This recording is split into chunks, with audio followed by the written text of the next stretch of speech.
The human colony ship New Dawn shook like a dying animal. Captain Lee stood on the bridge watching red warning lights flash across every screen. His hands gripped the command chair as another explosion rocked the massive vessel. "Hull breach on." "Deck 7 through 12, shouted his second officer. "We're losing power to the main engines." The ship groaned under the stress. Outside the windows, the purple and orange planet Calrose Prime grew larger by the second. What should have been a routine supply stop was turning into their final destination. "All hands, abandon ship," Captain Lee ordered into his communicator. "This is not a drill. Get to the escape pods now." In the civilian quarters, chaos ruled. Everywhere. Families ran through tilting corridors carrying whatever they could grab. Emergency lights cast strange shadows on the walls. The ship's computer voice repeated warnings over and over. Among the fleeing people, a young mother named Sun-hee clutched her 6-month-old baby boy close to her chest. Little Daeho cried loudly, his small voice somehow cutting through all the noise around them. His dark eyes were wide with fear he did not understand. "It's okay, my baby," Sun-hee whispered as she ran toward the escape pods. "Mama will keep you safe," but safety was running out fast. The escape pod bay doors were closing one by one as pods launched toward the planet below. Sun-hee reached the last pod just as the floor beneath her feet tilted at a sharp angle. She stumbled and fell hard. Baby Daeho flew from her arms and slid across the metal floor toward an open maintenance shaft. Sun-hee screamed his name as she scrambled after him. Her fingers touched his tiny hand for just a moment before another explosion threw her. Backward, the baby disappeared into the dark shaft. Sun-hee fought to reach him, but the ship was breaking apart too fast. Strong hands grabbed her shoulders and pulled her into the final escape pod. "My baby!" she screamed as the pod door sealed shut. "My baby is still on the ship." The pod launched into space just as the New Dawn split in half. Pieces of the great ship fell toward Calrose Prime like burning rain. Some parts would crash in the vast oceans. Others would hit the floating mountains where strange creatures lived. Deep inside the dying ship, baby Daeho had landed in a small storage room. Emergency foam had activated around him, creating a soft bubble that kept him from getting hurt. But he was alone now, and he cried with all the power his tiny lungs could manage. His cries echoed through the empty corridors as his section of the ship fell toward the planet. The storage room was built to survive crashes, but no one knew if it would be enough. Far below on Calrose Prime, creatures unlike anything humans had ever seen watched the sky burn. The Veilthians were tall beings with powerful wings that could carry them through the strongest storms. Their bodies were covered in scales that shone like metal in the sunlight. They had sharp claws and teeth that could tear through stone. These were not gentle creatures. The Veilthians lived by strength and honor. They fought for territory in the sky and built their homes on the highest peaks. They had never seen other thinking beings from space before. Heijin was flying patrol near the Sunrise Peaks when the human ship broke apart above him. He was a scout for the Wind Clan, known for his keen eyes and steady flight. The burning pieces falling from the sky caught his attention immediately. Flying metal creatures, he thought as he watched the debris. Fall, what kind of beasts are these? Jin followed the largest piece as it crashed into a valley between two mountains. The impact shook the ground and started several small fires. He landed carefully near the wreckage and began to explore. The twisted metal was unlike anything the Veilthians had ever made. It was smooth in some places and covered with strange symbols. Jin touched it carefully with one clawed finger. It was still warm from its journey through the sky. As he walked around the crash site, he heard something that made him freeze. It was a sound he had never heard before. High-pitched and continuous, it seemed to come from inside the wreckage, following the sound. Heijin found a small room that had somehow stayed whole during the crash. Inside, surrounded by soft white foam, was the strangest creature he had ever seen. It was tiny and soft-looking with no scales or claws. No wings grew from its back. Its skin was pale pink and looked fragile as flower petals. But the sound it was making was strong and demanding. The little creature was crying with surprising force for something so small. Heijin stared at baby Daeho in wonder. The infant looked back at him with dark eyes full of tears. For a moment neither moved. Then Daeho let out another loud cry that seemed to say he would not give up. No matter what, something about that defiant sound touched something deep in Heijin's warrior heart. This tiny creature had survived a fall from the stars. It had no weapons or armor, but it fought against death with nothing but its voice. Carefully, Heijin reached out with one clawed hand. Baby Daeho grabbed his finger with a grip stronger than expected. The infant stopped crying for a moment and looked up at the winged warrior with curiosity instead of fear. "What are you, little skyfaller?" Heijin whispered in his own language. He knew he should report this discovery to the clan elders right away. Strange creatures from the sky could be dangerous. But something made him hesitate. This small being seemed so helpless, yet so strong at the same time. Jin made a decision that would change the history of two species. He wrapped the human baby carefully in his flight cloak and lifted off into the sky. As they rose above the crash site, Daeho began to cry again, but now the sound seemed different somehow. Less afraid and more amazed, the flight to the Wind Clan's home took most of the day. Other Velthians they passed stared in shock at what Heijin carried. Some called out questions, but he did not stop to answer. Elder Taesung was ancient even by Velthian standards. His scales had turned silver with age, and his wings were scarred from countless battles. When Heijin landed before him carrying the strange bundle, the elder's eyes widened with surprise. "What have you brought to our home, young scout?" Heijin unwrapped the baby carefully. Daeho looked up at all the winged faces surrounding him and let out a cry that echoed off the mountain walls. Several warriors stepped back in surprise. "It fell from the sky in a metal shell," Heijin explained. "I found it calling out like a warrior challenging death itself." Elder Taesung studied the human infant with wise old eyes. He had lived through many strange times and seen wonders beyond counting. But never had he seen anything quite like this. "It has no wings," observed one warrior with disgust. "It has no claws or scales. This creature is weak beyond measure." But as if to prove them wrong, baby Daeho chose that moment to grab Elder Taesung's finger with both tiny hands. His grip was firm and his eyes met the elder's without fear. "Weak?" Elder Taesung smiled slowly. "Listen to its voice, warriors. This small one has been crying defiance at death since it fell from the stars. That is not the sound of weakness." The council of warriors gathered around to debate what should be done. Many wanted to leave the strange creature back where it was found.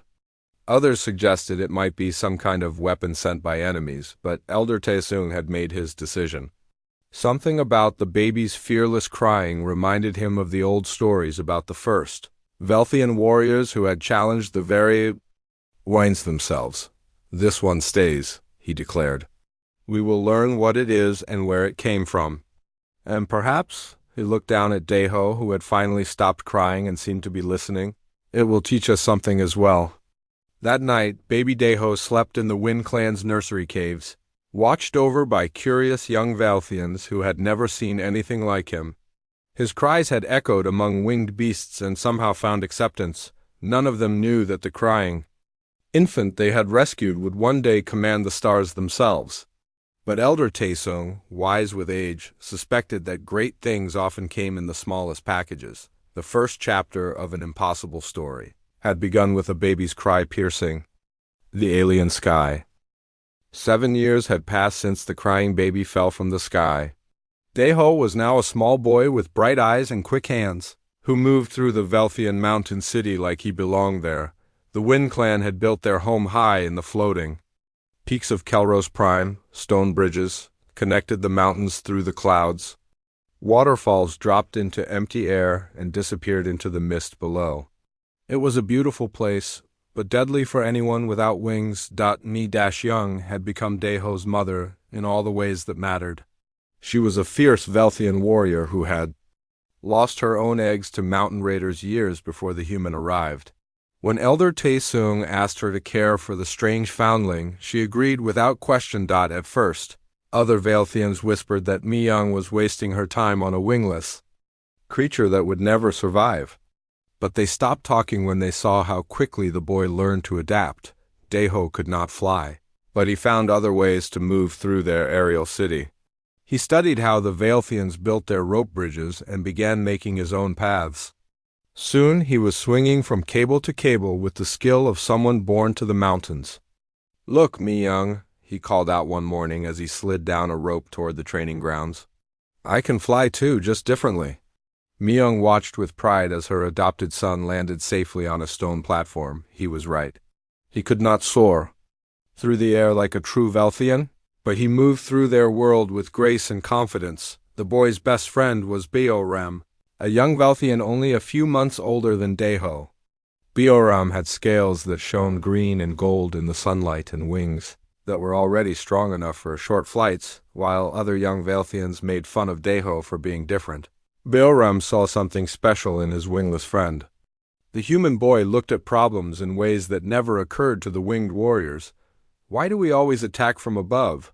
Daeho asked one day as they watched the adult warriors practice combat. "What if the enemy expects that?" Bioram tilted his head, thinking. Veilthians had always fought from the sky because that was their advantage, but Daeho was right to ask why. "What would you do instead?" Bioram asked.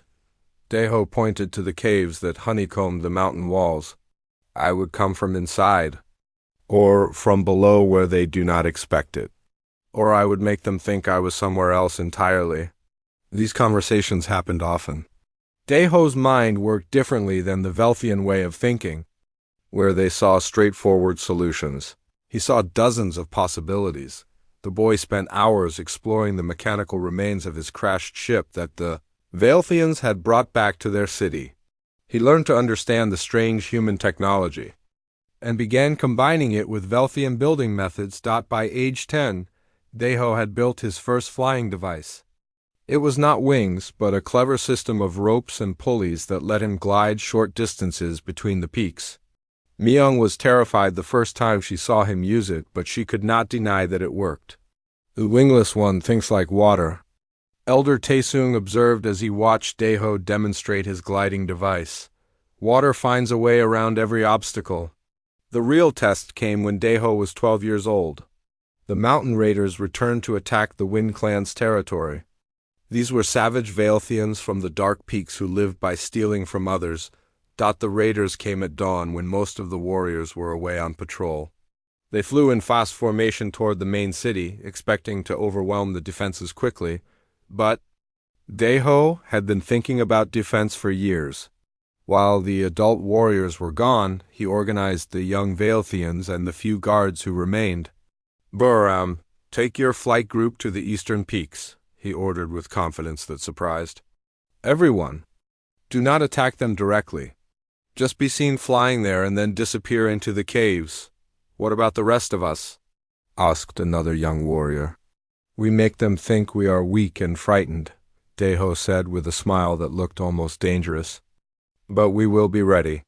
The human boy had spent months preparing for this moment.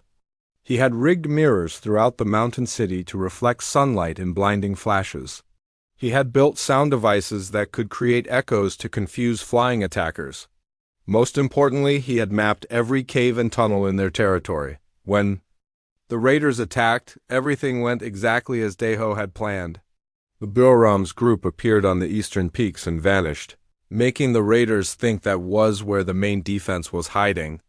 The attackers split their force to chase the decoy. Meanwhile, Daeho triggered his light traps. Brilliant flashes of reflected sunlight blinded the raiders flying through the narrow passes between mountains. Confused and unable to see clearly, they flew directly into the sound traps. The echoing noise made it impossible for the raiders to coordinate their attack. Some crashed into mountain walls. Others became so confused they began attacking each other by mistake. The final part of Daeho's plan was the most clever. He had rigged the rope bridges throughout the city to collapse at the pull of a single lever. When the remaining raiders tried to land and attack on foot, they found themselves trapped on isolated platforms with no way to escape except by flying directly into more light and sound traps. By the time Mi Young and the other adult warriors returned from patrol. The battle was over. The raiders who survived were fleeing back to their dark mountains, and the Wind Clan's territory was safe. Elder Taesung found Daeho sitting calmly on a stone wall, watching the last of the raiders disappear into the distance. The boy looked tired but satisfied. "How did you know they would attack today?" the elder asked. "I did not know when," Daeho replied. "But I knew they would come eventually, so I prepared for eventually." The elder studied the human boy with new respect. In one morning, this wingless foundling had proven himself more valuable than many full-grown warriors. "You saved our city today," Elder Taesung said. "What would you like as a reward?" Daeho thought for a moment. "I want to learn everything. About fighting, about building, about leading others. I want to be useful to the clan." From that day forward, Daeho was no longer seen as just the strange creature who fell from the sky. He was accepted as a true member of the Wind Clan, someone whose different way of thinking made them all stronger. Mi Young watched with pride as other Vaelthians began asking her adopted son for advice on solving difficult problems. Crying baby she had taken in was becoming a young leader. Or Ram remained his closest friend, but now other young Vaelthians wanted to learn from Daeho as well. They began to understand that having wings was not the only way to soar. "You see the sky differently than we do," or Ram told his friend one evening as they watched the sunset paint the mountains in gold and purple. "I see everything differently," Daeho replied. "But I am still part of the Wind Clan. This is my home, and you are my family." Elder Taesung began spending more time with the human boy, teaching him the ancient wisdom of the Vaelthians while learning from Daeho's unique perspective. The old warrior sensed that this foundling would play an important role in their future. As Daeho grew taller and stronger, his reputation spread to other clans throughout the floating mountains. Stories were told of the wingless warrior who could defeat enemies without ever leaving the ground, but Daeho was not interested in fame. He was interested in protecting his adopted family and learning everything he could about this world that had become his home. The boy who had once cried among winged beasts was now planning and building and leading. He was becoming something new, something that had never existed before on Kelros Prime. He was becoming human among the stars, and that would change everything. Daeho was 20 years old when the sky turned black with enemies. The Korthic swarm had arrived at Kelros Prime like a plague of flying nightmares. The insects came in clouds so thick they blocked out the sun. Each one was the size of a Vaelthian warrior, but moved with the speed and coordination that only a hive mind could achieve. Their razor-sharp claws could cut through stone, and their acidic bite could melt metal. Mi Young stood beside her adopted son on the highest peak of the Wind Clan territory. Both watched in horror as distant mountain cities fell to the swarm. Smoke rose from a dozen peaks where proud Vaelthian homes had stood for centuries. "They fight like one creature with 1,000,000 bodies," Mi Young said grimly. "Our warriors are brave, but they cannot match such coordination." Daeho studied the enemy through the far-seeing device he had built from salvaged human technology. The Korthak moved in perfect formations, responding to threats faster than individual thought should allow. "That is their strength," he said slowly. "But it might also be their weakness." Sojin landed beside them with powerful beats of her silver wings. She was Daeho's adopted sister, a fierce warrior who had earned respect throughout all the floating mountains. Her scales were marked with battle scars and her eyes burned with anger. "The Storm Peak clan has fallen," she reported. "The Thunder Ridge warriors are retreating to the deep caves. War Chief Wu Jin calls for all clan leaders to gather for council." The council meeting was unlike anything Daeho had ever seen. Representatives from dozens of Vaelthian clans filled the great cave, their wings creating a rustling sound like wind through leaves. But instead of the usual proud postures, most looked defeated before the battle had truly begun. War Chief Wu Jin was a massive Vaelthian whose bronze scales reflected the firelight. He had led their people through many conflicts, but never against an enemy like this. The Korthik outnumber us 50-1, he announced to the gathered leaders. Our traditional aerial combat cannot break their formations. They adapt to our attack patterns within minutes. Elder Taesung, now ancient but still sharp of mind, spoke from his place of honor. Perhaps it is time to try new ways of fighting. We have among us one who sees battle differently. All eyes turned to Daeho. He was the only human in a cave full of winged warriors, but no one questioned his right to be there. His reputation as a tactical genius had spread throughout the mountains. The Korthik fight as one mind controlling many bodies, Daeho began, standing slowly. But that means they cannot react well to multiple separate threats happening at the same time. Explain, War Chief Wu Jin commanded. Daeho moved to the center of the cave where a large flat stone served as a map table. Using pieces of colored crystal, he began demonstrating his ideas.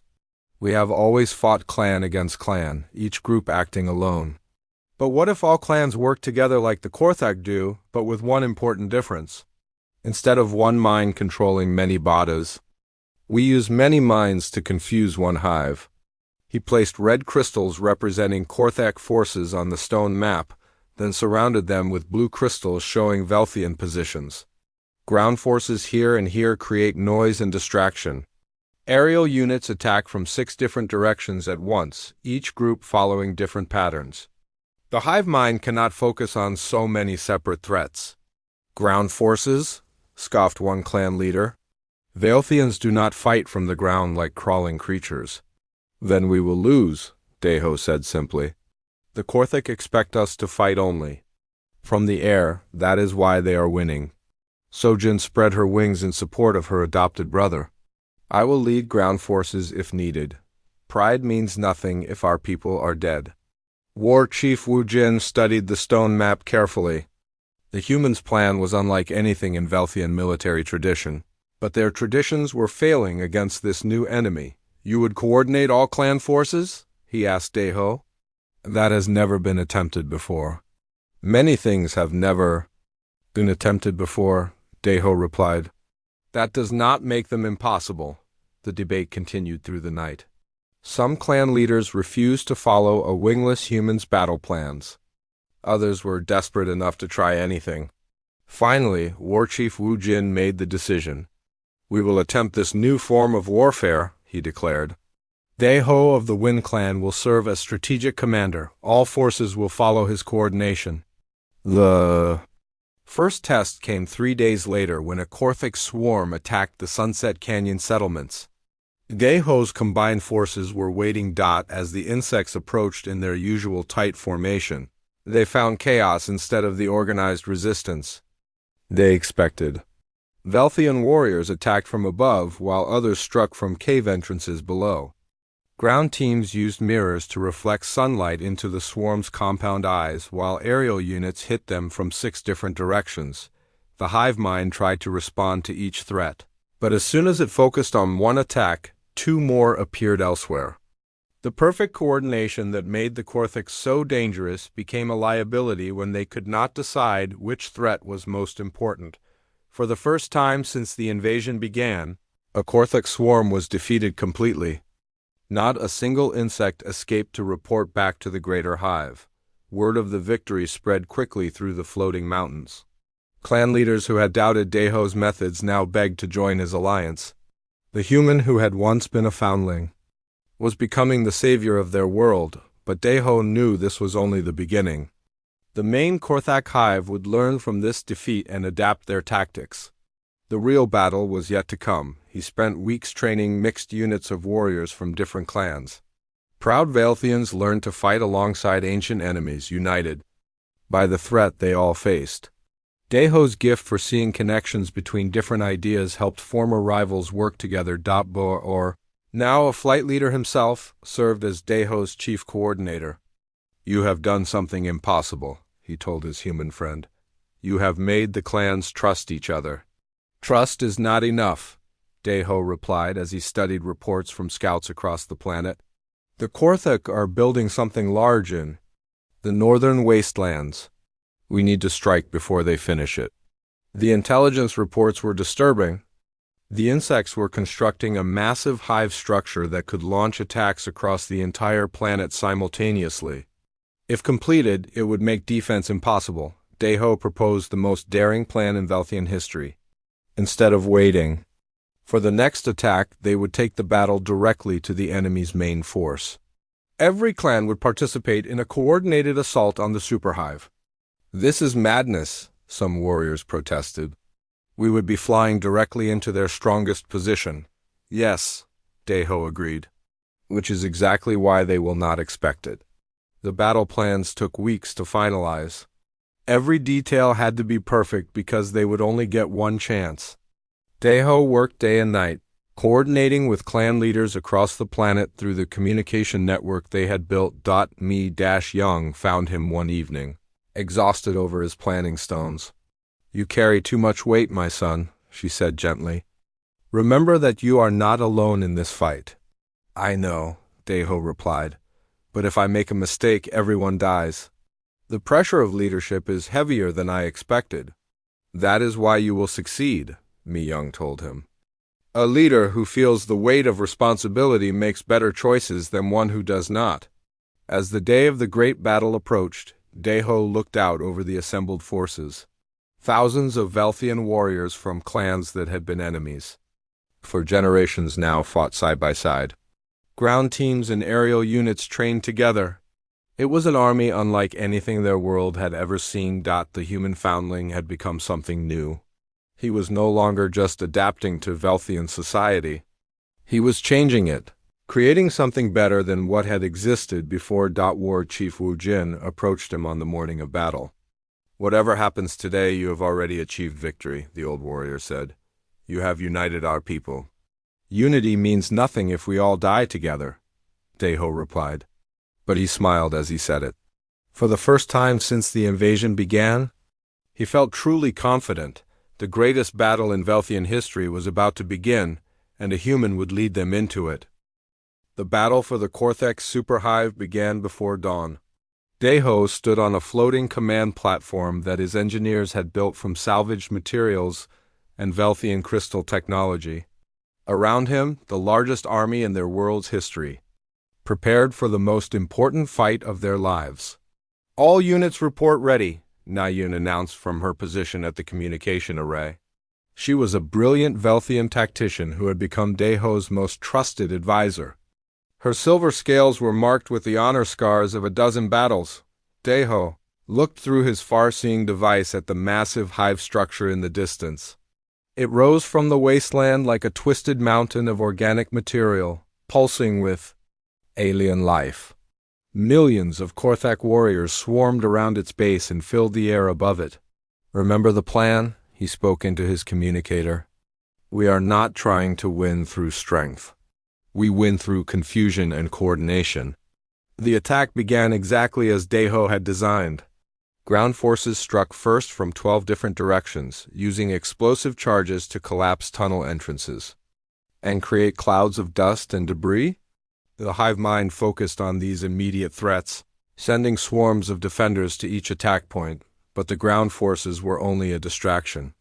While the Korthak responded to the surface attacks, aerial units moved into position high above the clouds where the insects could not see them. "Phase 2, execute now," Deho commanded, from 6 different altitudes. Velthian flight formations dove toward the superhive.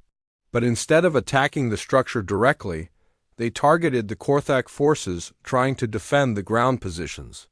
The insects found themselves caught between aerial attackers and ground forces, unable to coordinate an effective response. The hive mind's perfect coordination became its weakness. When threats appeared from too many directions at once, it could not prioritize effectively. Swarms crashed into each other as they received conflicting orders from their collective consciousness. "Phase 3, Deho announced as he watched the chaos below through his viewing device. This was the most dangerous part of his plan. While the main Korthak forces were scattered and confused, a small team of elite warriors led by Sojin would penetrate the superhive itself and plant explosive charges at critical structural points. Sojin's team flew low and fast, using the dust clouds and battle chaos as cover. They had trained for weeks in mock-up hive tunnels that Daeho's engineers had built. Every warrior knew exactly where to go and what to do. "We are inside the structure," Sojin reported through her communicator. Beginning placement of charges. Daeho watched the battle unfold like a complex dance he had choreographed. Every movement had been planned, every contingency prepared for, but war never followed plans perfectly. "Strategic Commander," Nayun called urgently. "Large Korthak. Force approaching from the eastern peaks." They were not in our intelligence reports. Through his viewing device, Daeho saw a new threat emerging from mountain caves they had thought were empty. Thousands of fresh Korthak warriors poured into the battle, threatening to overwhelm his forces. This was the moment that separated good commanders from great ones. Daeho had seconds to adapt his plan or watch everything fall apart. "All aerial units, new target priority," he commanded. "Eastern force is now primary threat. Ground teams maintain current positions but prepare for defensive formations." The battle shifted as Velthian warriors responded to their human commander's orders. Formations that had been attacking the superhive turned to face the new threat. The coordination that Daeho had drilled into them for weeks now saved their lives, but the change in tactics left Sojin's team trapped inside the hive structure with no aerial support. "Brother," Sojin's voice crackled through the communicator. "We are surrounded inside the hive. Completing mission but extraction may not be possible." Daeho felt his heart clench. Sojin was more than his adopted sister. She was his closest family, the warrior who had always supported his unconventional ideas when others doubted. "Negative," he replied firmly. "All teams return for extraction. We do not abandon our people." "The mission is more important than our lives," Sojin argued. "You taught us that." But Daeho was already moving. He grabbed his personal flight gear and prepared to launch from the command platform. Nayun caught his arm. "Commander, you cannot leave the battle coordination," she warned. "Without your leadership, the entire army will fail." She was right, and Daeho knew it. A commander's duty was to the whole force, not to individual warriors, no matter how much he loved them. But that knowledge did not make the choice any easier. War Chief Wu Jin landed on the platform with powerful wing beats. The old warrior's bronze scales were stained with Korthak acid, and his eyes burned with battle fury. "I will lead the extraction," he announced. "You continue commanding the battle." "War Chief, you are needed with the main force," Daeho protested. "I am needed where warriors are in danger," Wu Jin replied firmly. "That has always been the way of our people." The old warrior launched himself toward the superhive before Daeho could argue further. Behind him flew a dozen of his most experienced fighters, volunteers who understood they might not return. Daeho turned back to coordinating the larger battle, but part of his attention remained with the extraction team. Through his communicators, he could hear the sounds of fierce fighting inside the hive structure. "Charges are placed," Sojin reported. "Beginning withdrawal to extraction point." "Heavy resistance in the main tunnels," War Chief Wu Jin added. "We are fighting our way through." The battle outside continued to rage. Daeho's forces were holding their own against the unexpected Korthak reinforcements, but casualties were mounting. The complex plan he had crafted was working, but at a terrible cost. "All charges are armed and ready," Sojin announced. "Extraction team is at the hive exit." But as War Chief Wu Jin's rescue force reached the extraction point, the largest Korthak swarm of the entire battle emerged from deep within the hive. The insects had finally organized a coordinated response to the threat inside their most important structure. "Too many enemies at extraction point," Wu Jin reported grimly. "We cannot reach them." Daeho watched through his viewing device as his adopted sister and her team prepared to make their final stand at the hive entrance. They were trapped between the swarm inside and the rescue force outside, with no way for either group to reach the other. That was when War Chief Wu Jin made the decision that would echo through Velthian history. "Detonate the charges now," he commanded. "All units, clear the blast zone." "War Chief, you are still inside the danger area," Daeho protested. "I am exactly where I need to be," the old warrior replied calmly. A war chief's duty is to his people, not to his own life. Wu Jin turned his rescue force toward the emerging Korthik swarm, placing himself directly between the enemies and Sojin's trap team. His warriors understood immediately and formed a protective wall of wings and claws. "Tell my clan that I died as a warrior should," Wu Jin said into his communicator, "and tell the human foundling that he has proven himself worthy to lead our people."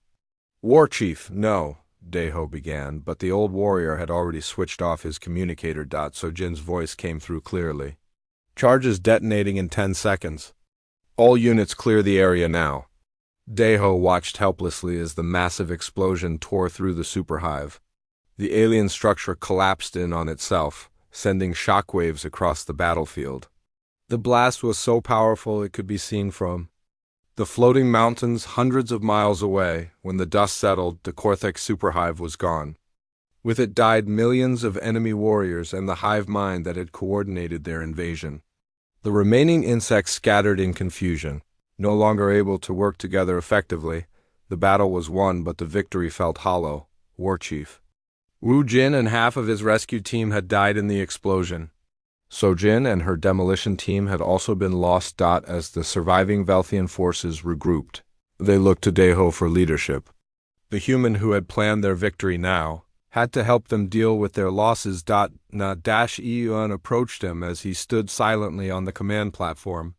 "The clan leaders are asking what comes next," she said gently. Daeho looked out over the battlefield where Velthian warriors from dozens of clans were helping their wounded comrades. The unity he had forged in battle was holding even in the aftermath of tragedy. "War Chief Wu Jin named you as his successor," Na-Eun continued. "The warriors are waiting for your orders." Daeho had never wanted to be a war chief. He had only wanted to protect his adopted family and homeland. But the weight of leadership had found him whether he sought it or not. "We return home," he said finally. "We honor our dead and care for our wounded. And we prepare to defend our world against whatever threatens it next." The human foundling who had once cried among winged beasts was now their leader. The title of war chief carried more responsibility than he had ever imagined, but it also gave him the authority to continue building the unity that had won this impossible victory. As the army began its journey home, Daeho made a silent promise. To the memory of War Chief Wu Jin and his sister Sojin, he would use his new position to make their sacrifice meaningful. He would build something greater than clan divisions and ancient feuds. He would build a future worth fighting for. 20 years had passed since baby Daeho first cried on Kelros Prime, now Admiral. Daeho stood on the bridge of his flagship, the Crying Wind, watching space itself prepare for war. His fleet was unlike anything the galaxy had ever seen before. Velthian bioships soared through the void with living wings that could fold space around them. Crystal vessels from the Zephyrian worlds sparkled like stars as they moved in perfect formation. Human engineering had combined with alien technology to create something entirely new. "Admiral, all ships report ready for battle," announced Hyun-woo from his position at the tactical console. He was another human survivor who had been found on a distant world years after the New Dawn disaster. Having another human as his second in command made Daeho feel less alone among the stars. Beside Hyun-woo stood Jin-ae, a Velthian flight marshal whose silver scales bore the honor marks of countless battles. She had served with Daeho since the Korthak War and understood his tactical methods better than anyone. "The enemy fleet is massive," Jin-ae reported, studying the sensor readings. 3,000 AI vessels approaching from the Void Nebula. They matched the description of the machines that destroyed the human colonies. Daeho nodded grimly. The AI collective had finally found them. These were the same artificial minds that had driven humanity from Earth and destroyed dozens of colony worlds. They had spent decades hunting down the scattered survivors. "How many ships do we have?" he asked. 800 vessels from the Astral Coalition, Hyun-woo replied. 30 different species fighting together under your command. The numbers were not encouraging, but Daeho had learned long ago that victory did not always belong to the largest army. The I Collective had superior technology in overwhelming numbers, but they had one critical weakness. "Open communication to all ships," Deho commanded. "This is Admiral Deho to all coalition forces. Today we face an enemy that believes in the perfection of logic and the power of numbers, but they do not understand the strength that comes from choice, from sacrifice, and from fighting for those we love." Throughout the fleet, beings from dozens of worlds listened to the human who had united them. Velthian warriors with their scaled wings, crystal Zephyrians whose bodies sang with harmonic frequencies, rocky golem folk whose strength could crush mountains. All of them had joined the coalition because they believed in what Deho represented. "The machines fight as one mind controlling many bodies," Deho continued, "but we fight as many hearts, beating as one. That makes us stronger than they can possibly understand."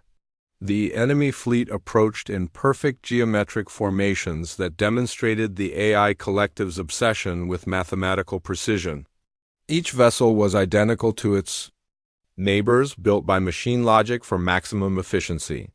"Admiral," the Zephyrian coordinator sang in crystal tones, "their formation pattern suggests they will attempt to overwhelm our center while flanking forces eliminate our support vessels." "Exactly what I would expect," Deho replied. "Tactical pattern crying Wind 7, all ships execute on my mark." What happened next would be studied in military academies across the galaxy for generations. Instead of meeting the AI fleet head-on as logic suggested, Deho's forces scattered in what appeared to be complete chaos. The AI Collective, programmed to respond to logical threats, could not understand what they were seeing. Coalition ships flew in patterns that made no mathematical sense. Some vessels accelerated toward the enemy at full speed while others seemed to retreat.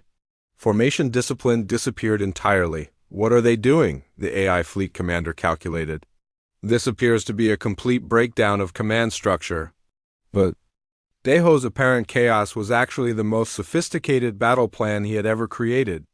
Every ship had specific coordinates and timing that would bring them together at the perfect moment. He was treating space like a three-dimensional ocean of air, using tactics adapted from Velthian aerial combat. "Phase 2, execute now," Deho commanded. The scattered coalition forces suddenly reversed direction and accelerated toward predetermined points in space. What the Ayes had seen as random movement now revealed itself as an elaborate trap. Coalition ships converged on the AI fleet from every possible angle simultaneously. The machine's perfect formations became a liability as vessels collided with each other while trying to respond to threats from all directions. "Impossible," the AI commander computed.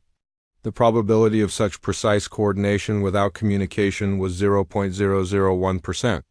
But there had been communication, just not the kind that machines could understand. The coalition crews were connected by trust, by shared purpose, and by their faith in the human admiral who had brought them together, Zephyrian. Crystal ships sang harmonic frequencies that disrupted AI targeting systems. Velthian biovessels used their living wings to fold space in ways that confused machine sensors. Human engineering provided weapons that adapted and evolved during combat instead of following rigid programs. The battle raged through space for 6 hours. The AI Collective's numerical advantage began to matter less as their formations broke down under the coalition's unpredictable attacks. Machine logic could not adapt fast enough to counter tactics that seemed to defy reason. But the Eyes had one final strategy. Their command vessel, a massive construct the size of a small moon, began charging a weapon that could destroy entire star systems. "Admiral, enemy superweapon will be ready to fire in 4 minutes, Hyan-Wu reported with barely controlled fear. "If that thing activates, it will wipe out everything in this sector?" Deho studied the tactical display, his mind racing through possibilities. The AI command ship was protected by layers of defensive vessels and energy shields. No conventional attack could reach it in time. That was when he realized what he had to do. The same understanding that had guided him through every impossible. Victory was showing him the path forward. "All ships, new formation," he commanded. "We are going to ram the command vessel." Admiral, that is suicide, Jin'ei protested. The entire fleet would be destroyed. Not the entire fleet, Daiho replied calmly. Jin'ei, take command of the evacuation vessels. Get our people to safety. I will not abandon you, the Velthian marshal declared. You are not abandoning me, Daiho said with a smile. You are making sure our victory means something. But as his ships prepared for their final charge, something unexpected happened. Instead of one vessel accelerating toward the enemy, the entire coalition fleet began moving together. Admiral, all ships report ready for final attack, Haiyan announced. No one is retreating. Through the communication system, voices began speaking from ships throughout the fleet. Velthian warriors, Zephyrian singers, human engineers, and dozens of other species all saying the same thing. We follow where the Admiral leads. Daiho felt tears in his eyes as he realized what was happening. These beings from across the galaxy had chosen to fight beside him not because they had to, but because they wanted to. They understood that some things were worth dying for, but death was not what Daiho had planned. All ships, execute Crying Wind final, he commanded. The coalition fleet accelerated toward the AI command vessel in what appeared to be a massive suicide charge. The machine defenders concentrated their fire on the approaching ships, exactly as Daiho had expected. At the last second, the coalition vessels scattered again. But this time, instead of avoiding the enemy, they were positioning themselves around the command ship in a perfect sphere. Now, Daiho whispered. Every coalition ship fired simultaneously, not at the AI vessel but at specific points in space around it. The combined energy created a collapsing field that crushed the massive command ship like an egg. When the AI superweapon exploded, it destroyed not just itself but every remaining machine vessel in the fleet. The collective's perfect coordination became their final weakness as the destruction of their command structure left all their ships helpless. The battle was over. The AI threat that had haunted humanity for decades was finally ended. As the coalition fleet regrouped, Daiho stood quietly on his bridge looking out at the stars. Henwu and Jin'ei joined him at the viewing port. How did you know they would all stay? Jin'ei asked. Because I finally understood what War Chief Wujin tried to teach me, Daiho replied. Leadership is not about commanding others. It is about inspiring them to choose to follow. The human who had once cried helplessly among winged beasts had become the admiral who united the galaxy. But his greatest victory was not the battle he had won, but the family he had built among the stars. Word of their victory would spread throughout the galaxy, carrying with it the story of the Astral Coalition and the human admiral who had made it possible. The age of fear was ending. The age of hope had begun. The ceremony took place on New Calros, a massive space station that orbited the world where baby Daiho had first cried among winged beasts.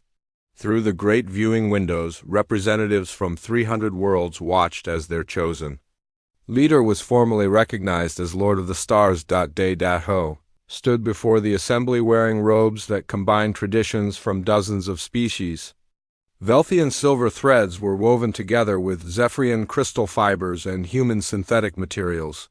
The garment represented everything the Astral Concordat had become. Elder Taesung, now impossibly ancient but kept alive by advanced medical technology, performed the ceremony. The old Velthian scales had turned pure white with age, but his eyes remained sharp and wise.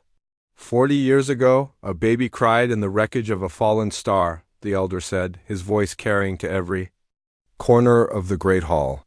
That child had no wings, no claws, no natural armor. He seemed like the weakest creature we had ever seen. The audience listened in respectful silence.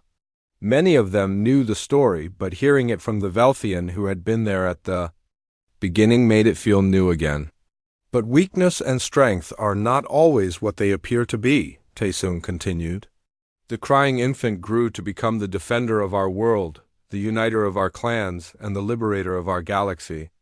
Today we acknowledge what has long been true. Daiho of the Wind Clan is Lord of the Stars. The formal recognition was just a ceremony. Daiho had been leading the Astral Concordat for years, making decisions that affected billions of lives across hundreds of worlds. but having it officially acknowledged felt important somehow. After the ceremony, Deho walked through the gardens of New Kelros with his wife Unesio. She was a Zephyrian diplomat whose crystal body sang soft melodies as she moved. Their children played nearby, a wonderful mixture of human, Velthian, and Zephyrian characteristics. "Are you happy with how it turned out?"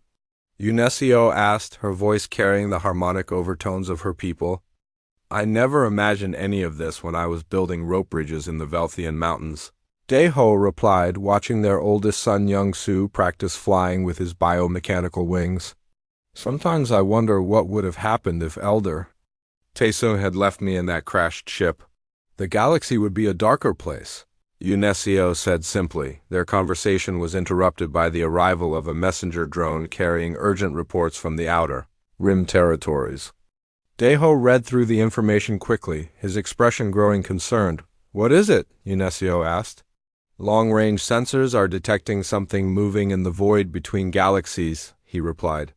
"Ships unlike anything we have encountered before. They appear to be heading in our direction." This was the nature of leadership, Deho had learned. Every victory brought new challenges. Every peaceful moment was interrupted by the next crisis that needed attention. He made his way to the command center where Nayun was studying the sensor readings. The Velthian tactician had become his most trusted advisor over the decades, helping him navigate the complex politics of governing hundreds of worlds. "The objects are massive," she reported, "larger than anything in our databases. And they are definitely artificial constructs, not natural phenomena." Young-Soo entered the command center wearing the uniform of a Concordat Navy officer. Deho's adopted son had grown into a brilliant military leader who combined human innovation with Velthian aerial tactics and Zephyrian harmonic coordination. "Father, I have assembled a scout fleet to investigate the approaching vessels," Young-Soo announced. "We can launch within the hour." "Negative," Deho replied firmly. "We do not know what we are dealing with yet. I will not risk our people on reconnaissance missions until we have more information." This was another lesson leadership had taught him.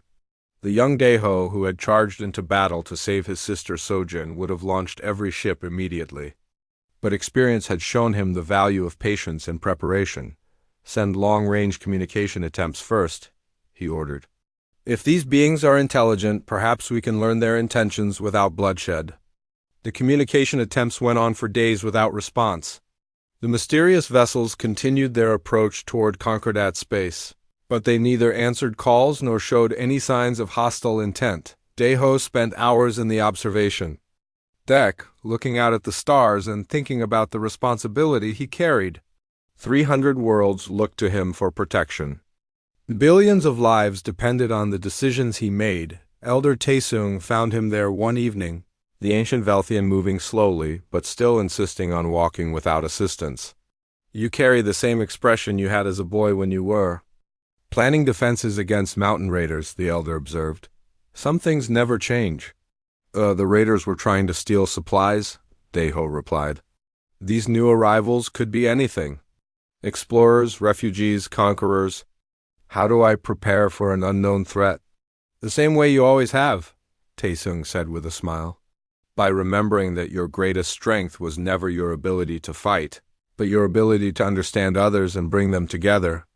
The old Velthian's words proved prophetic. When the mysterious vessels finally entered Concordat space, they sent a single message that changed everything. "We are the ancients, the first children of this galaxy who departed long ago to explore the void between stars. We have returned to find our home transformed beyond recognition. We wish to speak with those who now guard the worlds we once knew." Deho realized that these were not invasive